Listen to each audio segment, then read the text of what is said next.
On the 5th of October 1915, my great-uncle, Lieutenant Aubrey Hastings of the 7th East Surrey Regiment, was killed in France, blown to pieces in his trench during the Battle of Loos.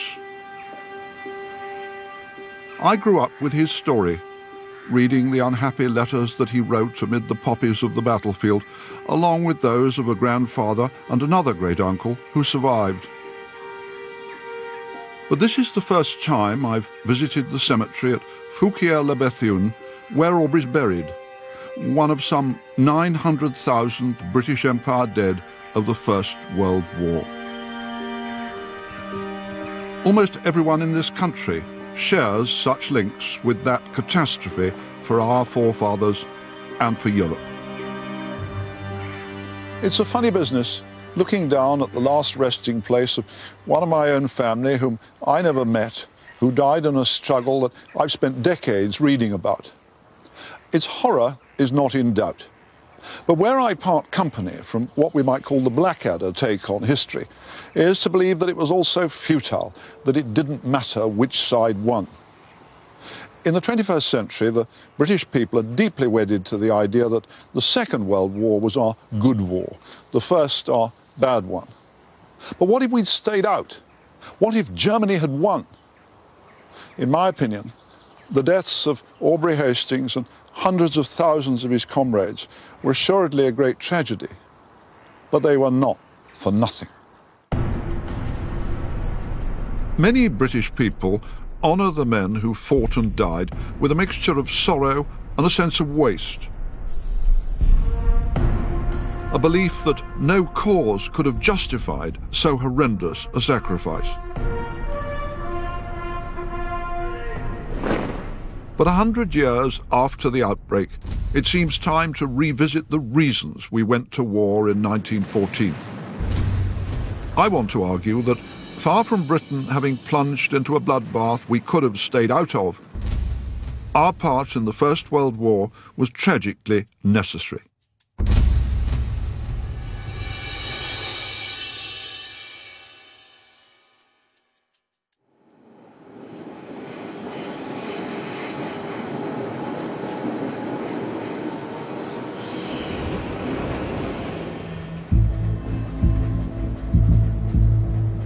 Any exploration of why Britain had to go to war in 1914 must start on the continent of Europe. The spark was ignited in the Balkans on the 28th of June when Gavrilo Princip, a Bosnian Serb, shot dead Archduke Franz Ferdinand, heir to the Austrian throne. The empire's rulers immediately determined to exploit the outrage to justify invading neighbouring Serbia, where the murder weapons had come from.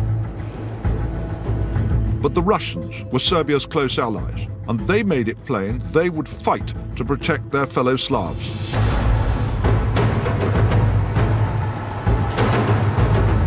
Through July 1914, the great continental powers waded ever deeper into crisis. But from the outset, the key player was Germany.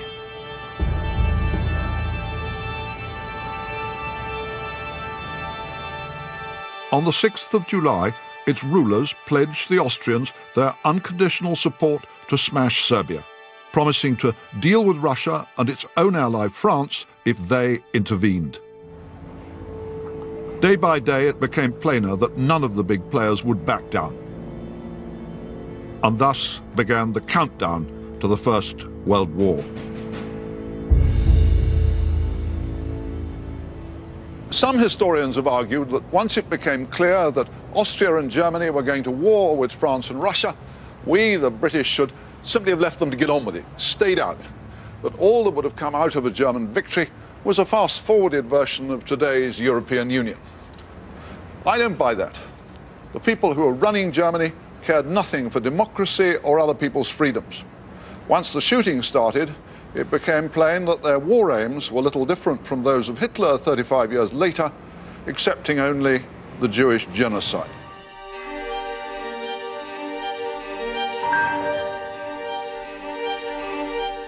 The causes of the war are hugely complicated, with the death of the Archduke only setting in motion existing forces. No one nation deserves all the blame. But there's an overriding case that German recklessness contributed more than anything else to make a conflict intended to settle a local score escalate into a European war. And once the fighting and dying started, it became cruelly apparent that a German victory would be a disaster for Europe.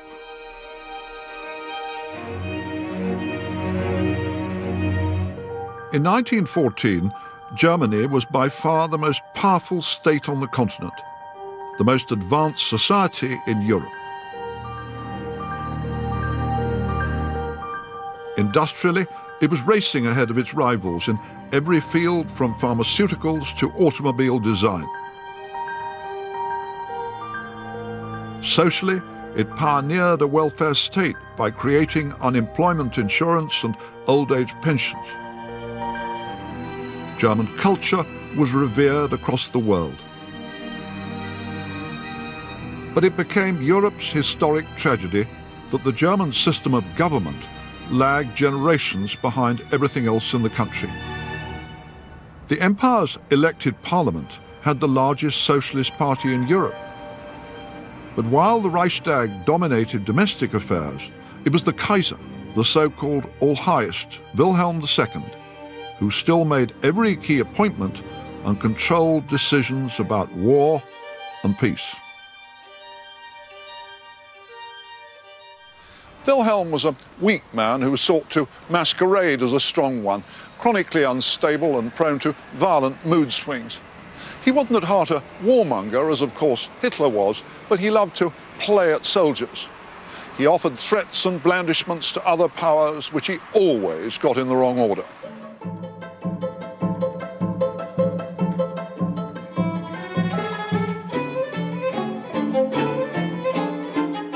Professor John Roll has spent a lifetime studying and writing about the Kaiser.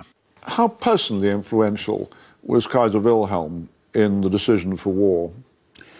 Kaiser Wilhelm took over the reins from his father in 1888 and inherited Bismarck's immense power himself when he threw Bismarck out. But not content with that, he then went back to an almost 18th century notion of monarchy. In other words, he insisted on ruling personally.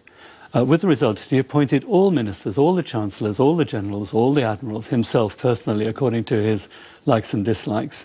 He was an extremely assertive bully. Well, it was just an extraordinary situation that you had a socialist majority, violently anti-militarist majority in the Reichstag, and yet exercising no influence at all, really, over this regime and foreign policy. Yeah. One of the reasons, I believe, behind the German general's decision to go to war around about 1914 was the rising tide of democracy at home. The thinking was, well, if we leave it too long, we will not be able to get our way and do what we really need to do to make Germany great. So we better go before that time comes. The most powerful institution in Wilhelm's empire, and indeed in all continental Europe, was the German army. The Kaiser was also eager to extend his power across the seas and personally promoted the creation of a big-gun navy. This thoroughly alarmed the British, who feared Germany's fleet as a threat to their global trade routes and empire. As Queen Victoria's grandson, Wilhelm retained some respect for her people, but he was determined that neither he nor his empire should defer to them. It's almost as if he feels obliged to be more military and more masculine than any other monarch, perhaps because there's always the whiff of Englishness about him, his mother being English. He was always very keen to say, no, I'm not English, I'm Prussian, I'm extremely Prussian. So there's this autocratic side to him, there's extreme militarism, but some of it does come from England. So, for example, the love of the Navy, the idea that he has a mission to become the superpower in Europe in place of Britain. He feels he has a right as leader of this new, energized Germany after unification. Fear of Germany's might and of its aspirations to dominate Europe prompted Russia and France to forge a close military alliance. Although Britain's government made no firm written commitment, it posted an option on supporting them in the event of war. Many British people recoiled from the idea of joining an alliance with Tsar Nicholas II, whose people had been Britain's enemies through the 19th century. But the fears of Europe's rulers that a general war would result from their rivalries caused every nation to huddle close to its friends. The Germans to the Austrians, the Russians to the French, with the British as cautious maybes. Germany's warlords were haunted by fears of Russia's growing might. Some of them were convinced that challenging the Tsar's armies sooner rather than later offered Germany the best chance of victory. This is one of many German memorials to Prussia's 19th century military triumphs. Instead of perceiving big wars, as we do today, as universal tragedies, the Kaiser's generals, and sometimes Wilhelm himself, believed that trial by battle was an acceptable instrument of policy. All Germany's leaders were insecure, even paranoid, about threats at home from the socialists, abroad from Russia and France, probably backed in a showdown by Britain. In those days, not many people thought seriously about economics. The Kaiser and his generals counted soldiers. They failed to realize that their country was achieving dominance of Europe without firing a shot through its industrial power. By 1914, so many Germans had come to believe that a European clash in arms was inevitable, that their fatalism contributed mightily to bringing this about. The Kaiser, who was almost certainly clinically unstable, was one of 3 men in Germany who took the key decisions which resulted in war. To this day, historians argue fiercely about which pulled the levers to precipitate disaster. The others were the Chancellor, Theobald von Bethmann-Hollweg, appointed by Wilhelm, and General Helmut von Moltke, head of the army. The Kaiser and the Chancellor were the ones who, on the 6th of July, promised Austria Germany's support against Serbia. Bethmann-Hollweg, knowing that Russia was committed to protect the Serbs, pressed the Austrians to hurry their invasion to preempt the Tsar. This has become known as Berlin's blank check, keystone of the argument that Germany was most blameworthy for the horrors that followed. Professor Sir Hugh Strawn has been studying and chronicling the war for over 30 years. He agrees that Berlin took a huge gamble. The Germans actively encouraged the Austrians not merely to invade Serbia, but to get on and do it even more quickly than they were ready to do it. Yes, partly because I think if they do it quickly, you'll get away with it. You'll be able to crush Serbia. There'll be a Balkan war that is over so quick that nobody will have time to intervene. So the presumption here is speed. And what Berlin is doing is constantly taking best-case advice. You know, will Russia stay out of this war because they're worried there'll be a revolution in Russia? The best answer is that yes, they will, because there has been a revolution in Russia in 1905, and there might be again. So they work with that assumption, whereas in fact, of course, the Tsar is going to be put under tremendous pressure to back the South Slavs in Serbia. But throughout July, the one nation, surely, that had the power to stop this process, if the Germans had said to the Austrians, stop, do not invade Serbia, there would have not been a general European war, would there? That's right. I think they have the power to say no. I mean, after all, the blank check is central, and the blank check is issued by Germany. And Germany then seems to show remarkable insouciance as to how that check will be used. You know, Austria-Hungary still has to cash it. It's Austria-Hungary that has to initiate war. But absolutely, the balance then shifts to Berlin. And if any power has the capacity to stop it, it's Berlin, particularly at the very end of the crisis. Army Chief of Staff Helmut von Moltke, who answered only to the Kaiser, also played a pivotal role. On the 28th of July, Wilhelm and Bethmann-Hollweg experienced a brief panic attack.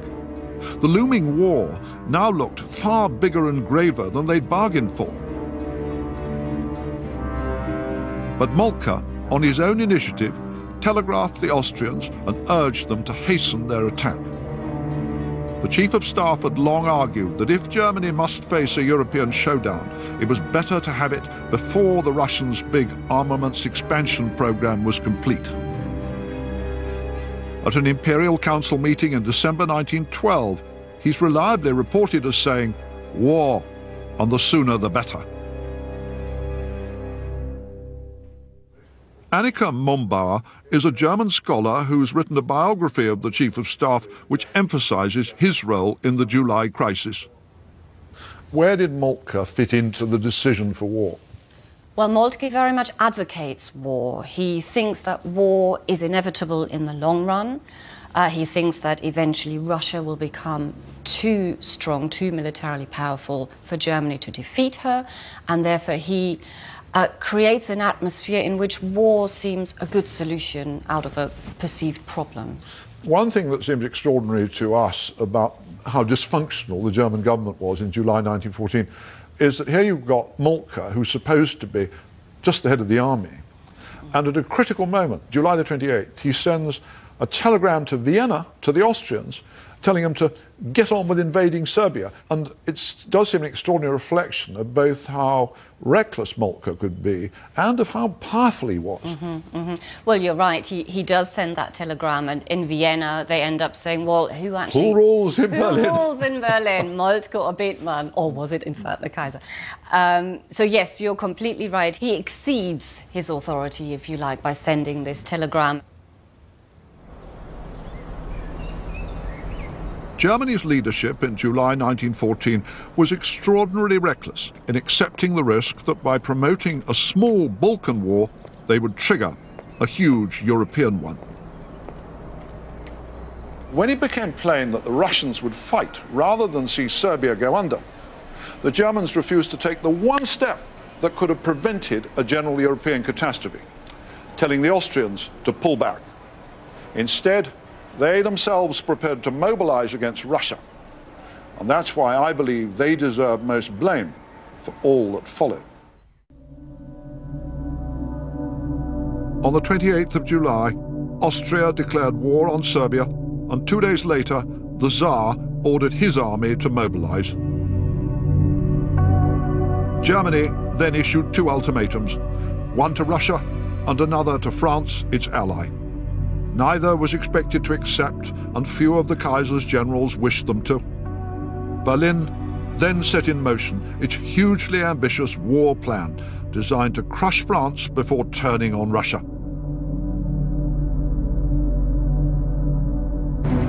Created almost a decade earlier by Moltke's predecessor, Count Alfred von Schlieffen, the plan required an invasion of France by way of its back door through neutral Belgium.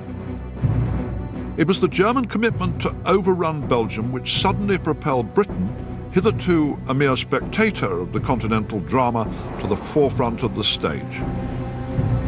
Under a treaty signed in 1839, this country was among the guarantors of Belgian neutrality. I'm one of those who still wonder whether Britain really would have come in if it hadn't been for the invasion of Belgium. Moltke got this dead wrong, didn't he? He did. He was in an impossible situation, militarily speaking or strategically speaking, because Germany is, in a sense, encircled by France in the west and Russia in the east. And the only way he thinks he can win this war is by implementing the so-called Schlieffen Plan. And that plan can only work if France is defeated quickly, and that means invading Belgium. But interestingly, in France, the Chief of Staff similarly thinks our best chance would be to advance through Belgium, but the politicians, the diplomats, tell him we can't do that because of Britain. The British told France, on no account, going to Belgium. Exactly. And so had Germany also respected Belgian neutrality, there would have been all sorts of possibilities right at the end of July and early in August, perhaps to come to a different outcome.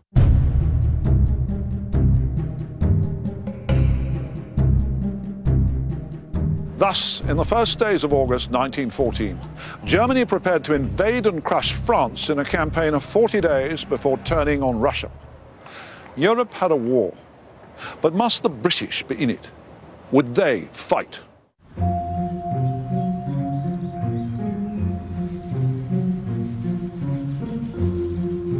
Basking in the balmy summer of 1914, and preoccupied by industrial turmoil and threatened Irish civil war, the British people had scant appetite for a continental conflict.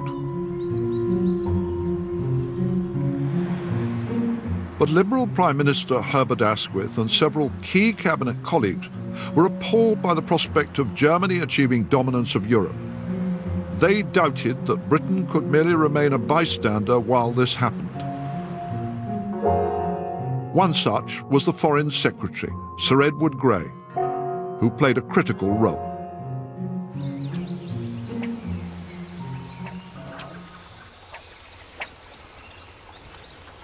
Sir Edward Grey is traditionally seen as a reticent English gentleman whose grand passions were fly fishing and bird watching, both of which he wrote good books about.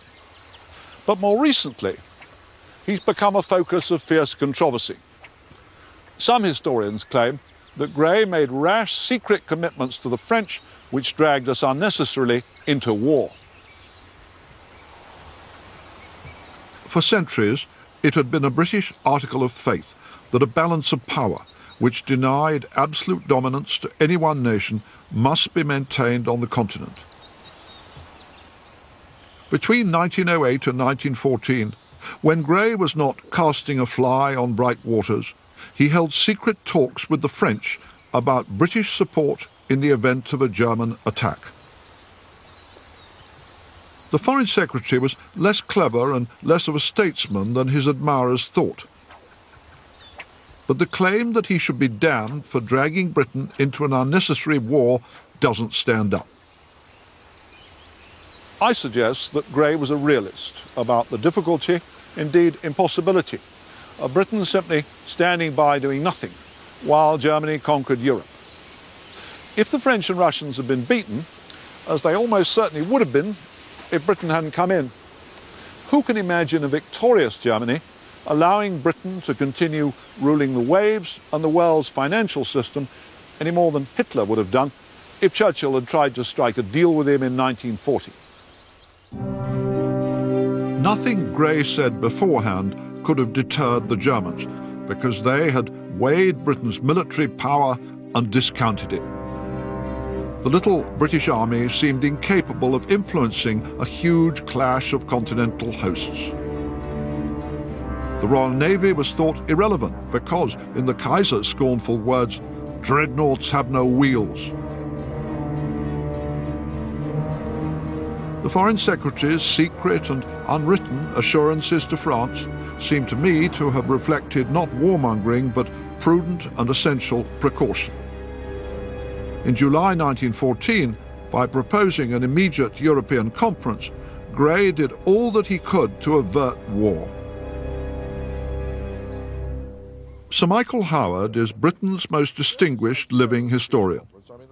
He and I have spent many hours discussing the vast puzzle of 1914 and, crucially, whether Britain could have done more to avert disaster. Grey's proposal, which they rejected out of hand, to address the confrontation between Austria-Hungary and Serbia by having a peace conference, it wasn't a contemptible proposal, was it? If they wanted a diplomatic outcome. I mean, it was absolutely typical Grey thing to do, a typical sort of liberal solution. And the Germans rejected it flatly. The Germans rejected it flatly because this would have meant letting down the Austrians, and they were not going to let down the Austrians. There was this sense throughout all classes in Austria, it is time to finish with the Serbs. If we don't finish with the Serbs, they will nibble us to death. This is the moment to strike. The Germans, knowing this was the case, were not going to bring in the Austrians to debate about what their future was going to be. So to that extent also, you could say that the Germans were responsible for not letting there be a peaceful settlement. On the 2nd of August, the Germans issued an ultimatum to King Albert of Belgium demanding passage for their armies. He flatly refused and appealed to Britain as a guarantor of his country's neutrality. Thus it fell to Sir Edward Grey to convince a still reluctant British Parliament of the necessity for Britain to join the war on the continent. On the afternoon of the 3rd of August, Grey delivered the most important speech of his life to the House of Commons. By now, most of the cabinet believed that Britain must fight in the name of Belgium's rights. Could this country, Grey demanded, stand by and watch the direst crime that ever stained human history and thus become participators in the sin? He added, "We should, I believe, sacrifice our respect and good name before the world and should not escape the most serious and grave consequences." This was one of those extraordinary parliamentary occasions that changed history. It persuaded much of the Liberal Party, hitherto bitterly hostile to intervention, now to support it, as the Conservative opposition already did. Thus, on the 4th of August 1914, after Berlin rejected an ultimatum demanding its withdrawal from Belgium, Britain declared war on Germany. Was Belgium the real reason that Britain went to war in 1914, or as some historians nowadays try to argue, oh, it was just a pretext that the British government really wanted to fight anyway? Yeah. Well, I would tend to say it's both and. There are two arguments here. One is the security of Belgium and the absence of a dominant power on the mainland of Europe is seen as central to Britain's strategic position. There can't be the equivalent of Napoleon facing Britain across the Channel and dominating Britain's routes to the rest of the world. The second issue is, does it matter that Germany disregards its international obligations, enters Belgium, which is a neutral state, and fails to reflect both international law and the rights of small nations? And the answer is it does matter. And it matters because, for Britain, international law and what we might now see as morality also matters. But it's more fundamental than that. Because Britain is an economic power, a trading power, a power that depends on its shipping, actually, international law is more than just a sense of legal and moral obligation. It's also a matter of economic necessity. You need to respect international law to make sure that Britain can continue to exercise the degree of leverage it does as a neutral itself. Well, some people say now, oh, it was incredibly silly for Britain to get involved in this horrific experience, the First World War, just because the German army marched into Belgium. But actually, it seems to me, it was a pretty good reason for going to war. It was an excellent reason for going to war, and it did something which, at the beginning of the July crisis, seemed unimaginable to many. United the British people. It united the British people. It united the cabinet and united the people.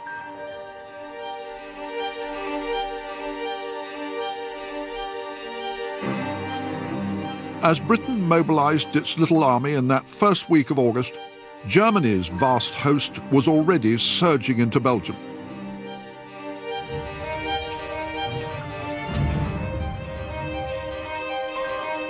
Within days, the first reports appeared in the world's newspapers describing the extraordinarily brutal conduct of German troops towards the Belgian people. They were not merely carelessly destroying homes and villages. All invading armies do that. They were seizing and killing civilian hostages in scores and hundreds. Even before 1914, the Kaiser's army had earned a reputation for exceptional brutality.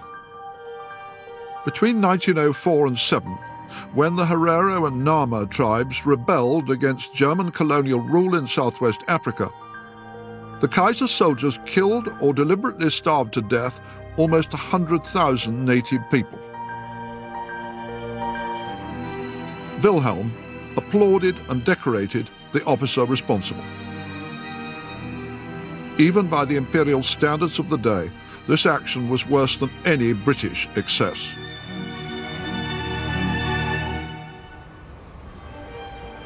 But the Herero genocide had been far away in Africa. In August 1914, world opinion was stunned by German savagery towards fellow Europeans. In Flanders, the destruction of the medieval university town of Louvain, today rebuilt from ashes, became a symbol of the excesses of the Kaiser's soldiers endorsed by Berlin. Professor John Horn has exhaustively researched and catalogued the German army's actions in Berlin and France during 1914.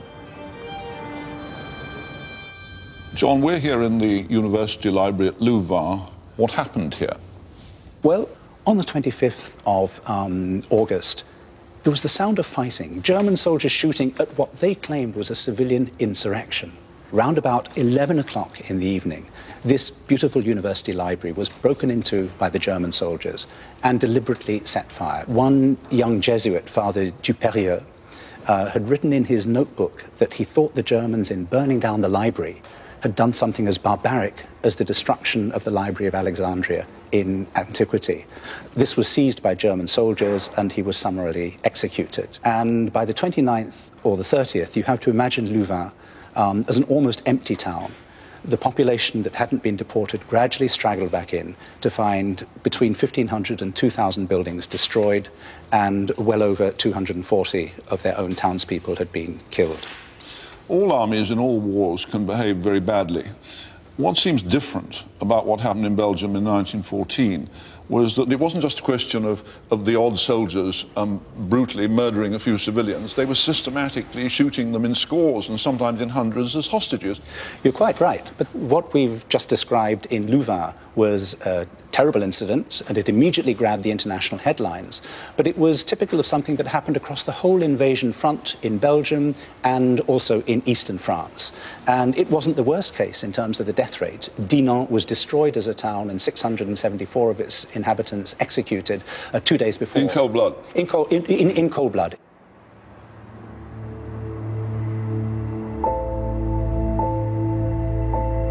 In the first weeks of the war, nearly 6,500 civilians were executed by German troops in Belgium and France.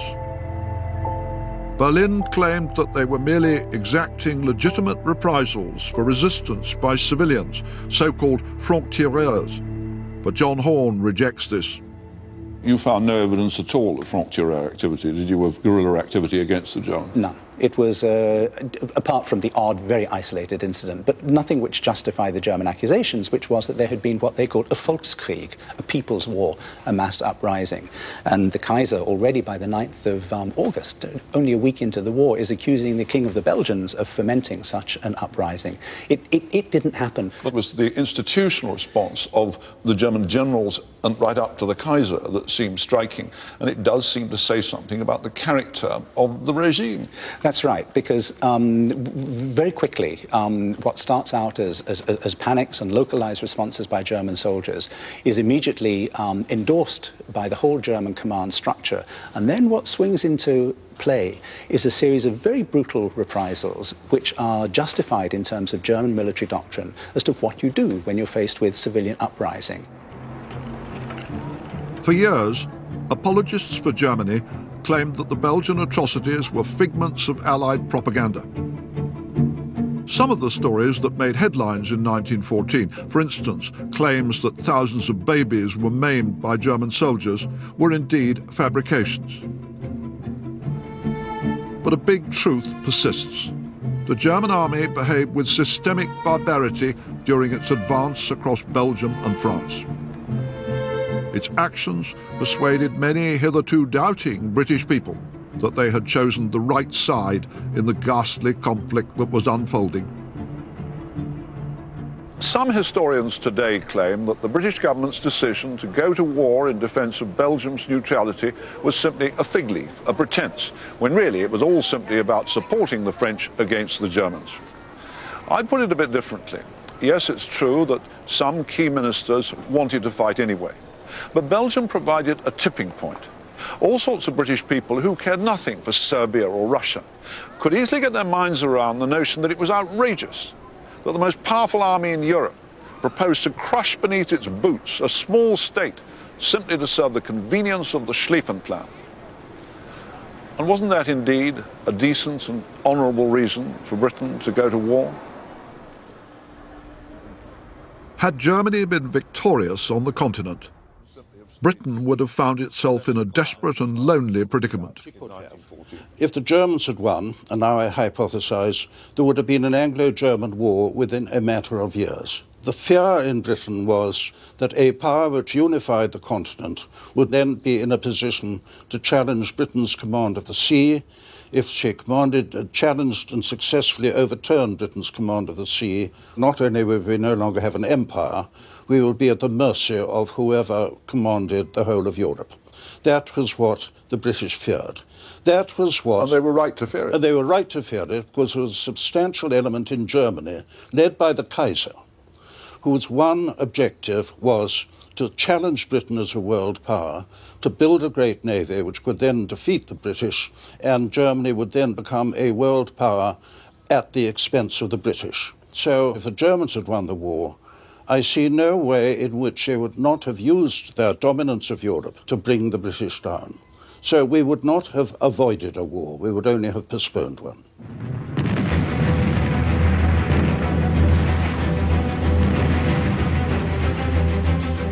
By early September, the German army had swept through Belgium and into France.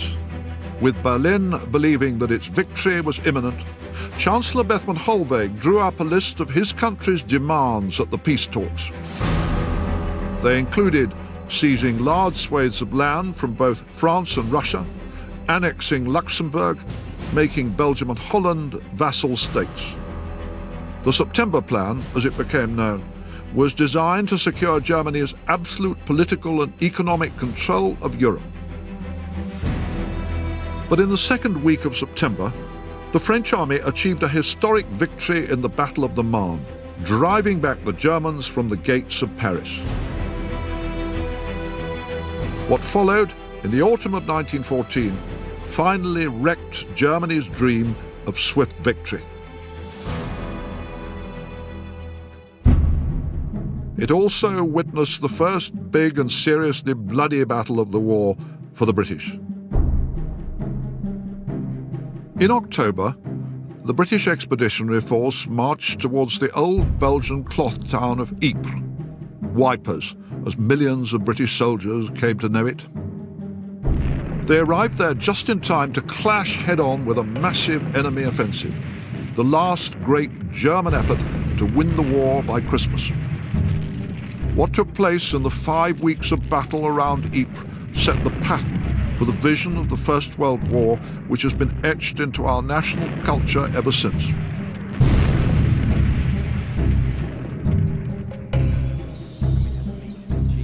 Former soldier Clive Harris today guides visitors to the battlefields of the First World War, and especially those around Ypres.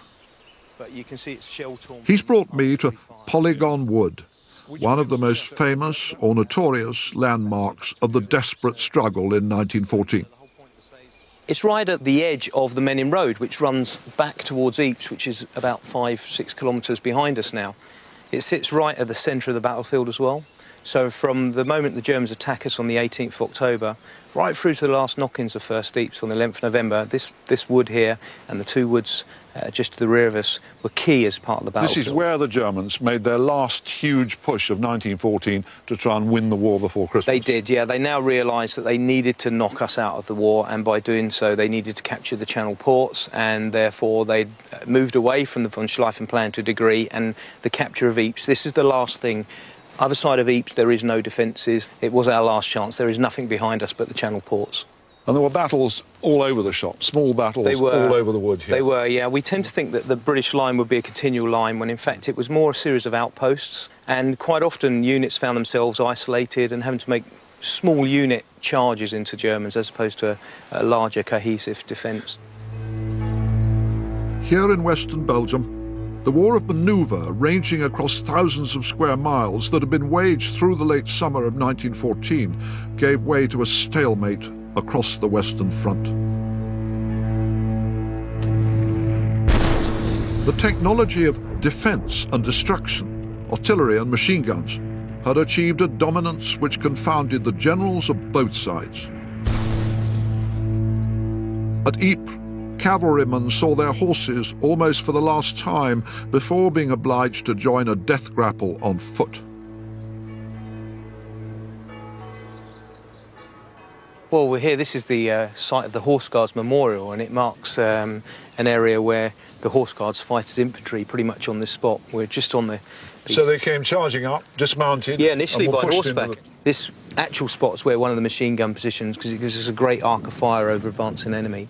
But what seems important here, Clive, it wasn't just that the British threw back the German army, it was also that the whole character of the war changed for all the armies, that here was where they first came to terms with what everybody now understands as the full horror of the Great War, wasn't it? Yeah, trench warfare, and this is the end of that war of movement that starts in the August, all the way down to the Marne, all the way back again, and it's here that we start to dig. So, yeah, we're on the spot where it changes. And when it started to rain, yeah, they weren't in the earth, they were in the mud. Yeah, then you have to learn to cope with things such as trench foot and how to get around that and reinforce your trenches to withstand bombardments. We're no longer going to see artillery now in front of the infantry firing as field guns.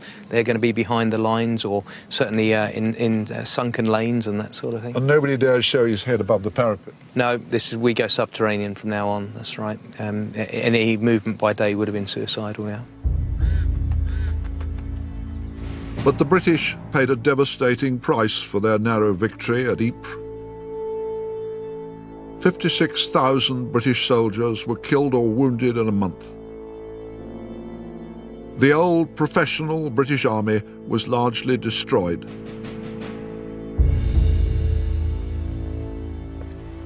Thereafter, it would be civilian volunteers and later conscripts who accounted for the overwhelming majority of the 6 million British soldiers who eventually served.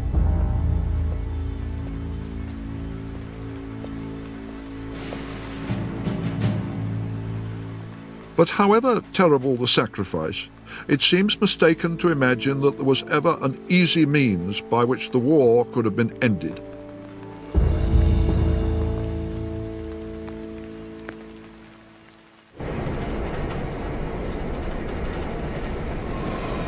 Gentlemen, our long wait is nearly at an end. Tomorrow morning, General Insanity Melchett invites you to a mass slaughter. We're going over the top. Well, huzzah and hurrah! The hugely successful Blackadder series epitomizes the enduring popular view of the First World War, that the British Army fell victim to idiot commanders devoid of brains or courage. Well, best of luck to you all. Sorry I can't be with you, but obviously there's no place at the front for an old general with a dicky heart and a wooden bladder. Well, Chuff then. See you all in Berlin for coffee and cake. Most of the war's commanders really were pretty unlovable and unimaginative men. But once the most powerful industrial states in Europe were locked in strife, it seems wrong to imagine that even a Wellington or Napoleon could have found an easy road to victory. George Orwell wrote a generation later that the only way to end a war quickly is to lose it. He was right. The trench stalemate on the Western Front posed intractable problems which no commander proved able to solve. Generals needed to be able to control their forces by telephone and could only do so from behind the front rather than at the head of their troops as on history's battlefields. But the price of long-distance command was to create a divide between the top brass in their chateaus and their men calf-deep in mud, which has made an enduring and bitter impact on posterity's view of the war. In the summer of 1918, Allied forces finally broke the stalemate on the Western Front and pushed east across France, with the British Army taking more prisoners than all their Allied partners put together. The Germans, exhausted and demoralized, fell back in growing disarray until an armistice was signed on the 11th of November.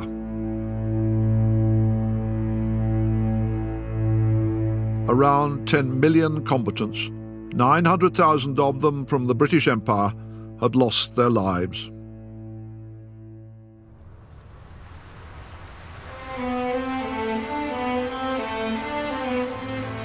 2 months after the shooting stopped, the victorious Allies convened a peace conference at the Palace of Versailles outside Paris. Their task was enormous, their purposes the most ambitious in history.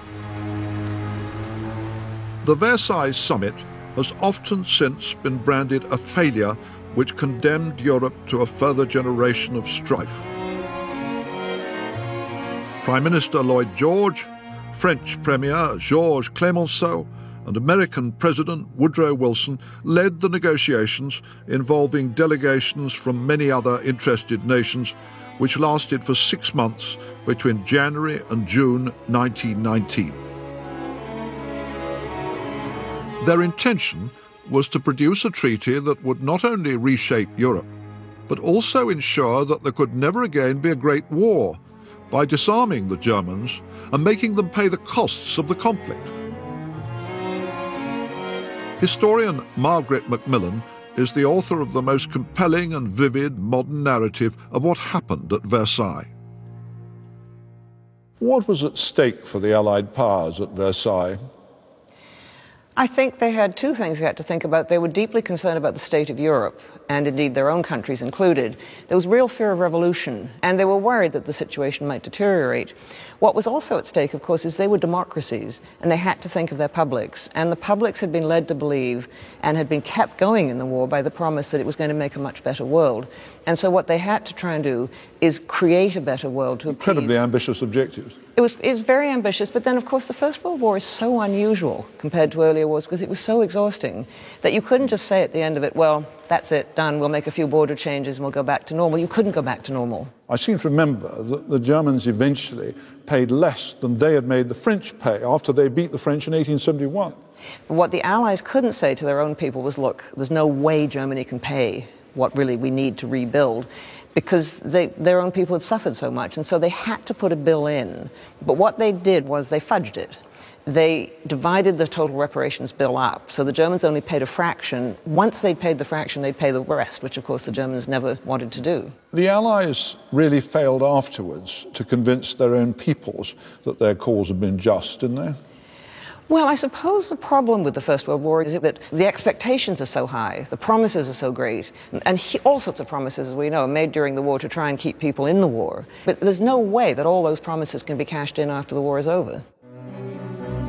Abuse fell upon the Versailles Treaty almost before ink was dry on the signatures. The economist John Maynard Keynes, one of the British Treasury delegation, published a scathing broadside entitled "The Economic Consequences of the Peace." A strong German sympathizer, Keynes made a case that the terms imposed upon Germany were both morally unjust and economically foolish. How influential was Maynard Keynes in his book, The Economic Consequences of the Peace, which absolutely damned Versailles? It was very influential. I mean, he wrote it very quickly. It became a bestseller immediately, and it's been in print ever since. And it's a brilliant polemic. It's not fair. He paints this picture of these greedy, selfish, hard-hearted, cynical men dividing up Europe, punishing Germany, and they're just making a complete mess of it. I think there's also, he represents a whole generation of younger people who had supported the war, believing that the world was going to be a better place, and when they saw it wasn't going to be, they reacted and blamed the people who were trying to make peace for everything. I would have thought one of the huge unfairnesses of Keynes' book is that he never set it in the context of saying, all right, even if the Allies have made a fumbled, bungled peace, if the Germans had won, and if the Germans had been making the peace, it would have been a vastly crueler and worse one for Europe. Well, I think there's plenty of evidence that what the German High Command, and they were basically in control of Germany by this point. By 1918, you had a military dictatorship in Germany. And what they were planning were pretty extensive annexations of other people's lands in the West. And in the East, they were planning to extend their influence. In the Treaty of Brest-Litovsk, they had forced the Bolsheviks, who were desperate, to give over whatever gold they had left. They'd set up an independent Ukraine. I mean, the evidence is, unless they'd had a complete change of heart, it would have been a very harsh peace. Today, an awful lot of people have come to feel a real guilt about the Treaty of Versailles. Oh, it was an unfair treaty to Germany, that it contributed to the rise of Hitler. It got it wrong. Was it the harsh, vindictive treaty they claim? The trouble with the treaty, I think, is that it appeared to be harsher than it actually was. And of course, it was all about implementation. And in the end, most of those clauses which limited German power and forced Germany to pay reparations were not really implemented fully. And so I think there's a perception of the treaty as very harsh. My question always is what would you have done otherwise? How would you have treated Germany if you felt it had caused the war and caused this catastrophe for Europe? What would you have done? Wouldn't you have tried to limit its power? Because Versailles failed to deliver a lasting peace, it has become unjustly blamed for the fact that a Second World War had to be fought. In truth, so many violent forces and crises shook Europe between 1919 and 1939 that it seems absurd to blame the peacemakers for having failed in their grand purposes. In the decade following Versailles, all Europe groaned under the burden of paying the bills for the past conflict.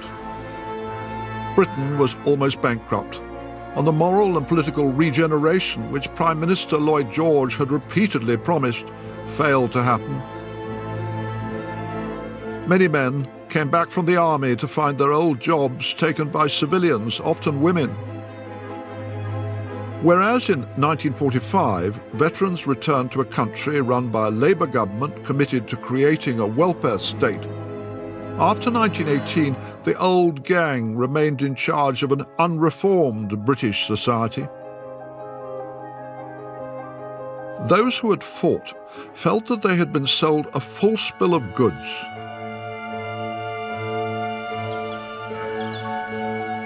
My own grandfather, a writer who won a military cross as a gunner officer in France, became one of those who, within a few years of the armistice, asked himself what it had all been for. Here's an essay my grandfather wrote for a literary magazine in 1923 after meeting a group of fellow veterans who'd served with him in France. They now felt, he said, that they had gone, not as heroes, but on a fool's errand, to fight in a war that was not worth fighting. They'd endured the unsightly, dirty life of the battlefields with a cheery and modest sense of merit, with a belief that they were making some contribution to a good cause. But now, it transpired, this had been a stupid article of faith, which was exploded. My grandfather and his kind felt themselves strangers in a strange land, divided by the horrendous trench experience from those at home who knew almost nothing about it. The poets of the Western Front, such men as Wilfred Owen, Robert Graves, Siegfried Sassoon, vividly described its horrors and the sense of military futility in a fashion that later generations have found irresistible. Here was the world's worst wound, and here with pride their name liveth for evermore, the Gateway claims.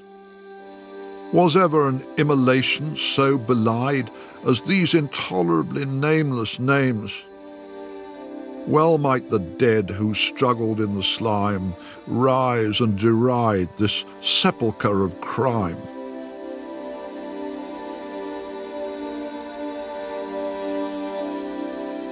But Sassoon and his kind never addressed the huge question of how on earth Britain could have escaped from the war except by conceding defeat. It's a weird British thing that while we're hugely proud that our forefathers fought Hitler, we seem almost ashamed that they fought the Kaiser. How has the overwhelming perception developed in Britain over the last 100 years that there was nothing worth fighting about in the First World War?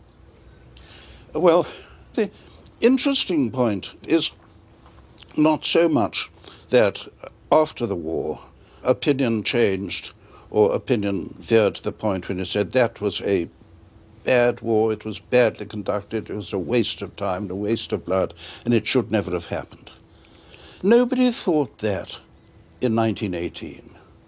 I think nobody thought that for another 10 years, until about 1928 and 1930. The poets did. The poets did, but the interesting thing is whether people would have been interested and affected by what the poets wrote. They became expressive of a public opinion in 1928. They weren't expressive in 1918. By the end of the 1920s, there's this worldwide slump. Total catastrophic unemployment everywhere, especially in Germany. The situation seemed to be far worse in 1928 than it had been in 1914. And by 1933 or so, it has become generally accepted that the war was an unnecessary war, that it had been bungled, etc., etc. So I think that what was very, very important was not so much the fact that the war had been terribly expensive and bloody and the losses were awful. It was that nothing seemed to have come out of it of any good. Europe's descent into the turmoil and privations of the 1930s caused many people to view the Great War as bungled, the peace shambolic. Some perversely blamed the victors for the rise of Hitler and Nazism. While many people today still think of the First World War as a bad war, the second has come to be seen by contrast as a virtuous crusade against the Nazi architects of genocide. Nobody went to war in 1939 to stop the Germans massacring the Jews. I mean, sad though it may be to say that, partly because, of course, the serious massacres hadn't yet begun, but principally because Germany might be doing awful things, Nazi Germany, domestically. But in those days, nobody saw that as an obligation to go to war in the way in which we would today. So, in some respects, both wars break out for similar reasons. Great power rivalries and the concerns of the balance of power within Europe and what is happening within Eastern Europe. They're remarkably similar in their causation. And it is perverse that we have closed the Second World War as the good war and the First World War as the bad war. And of course, we have not remained sufficiently, I'm talking we as British now, have not remained sufficiently independent-minded or sufficiently historically aware to put these things in our own and a proper context.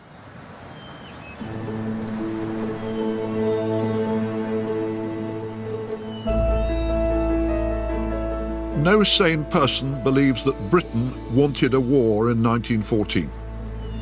All the great powers bear some responsibility for the carnage, but the Germans seem to deserve most because they refused to use their almost indisputable ability to prevent it.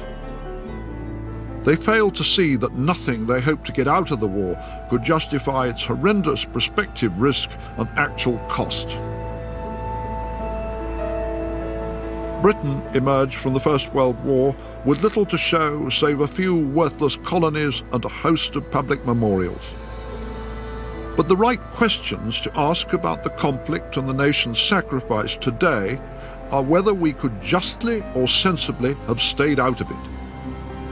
And what would have befallen Europe if the Kaiser's Germany had won? I'm imagining Whitehall as it was on the 4th of August, jammed with expectant people about to be swept away by the most dreadful cataclysm in European history. Nobody in their right mind would suggest making the centenary of 1914 an occasion for celebration. But we should have the courage to tell our children and grandchildren that the wartime generation did not fight and die for nothing. That if their enemies had prevailed, Europe would have paid an even more terrible forfeit.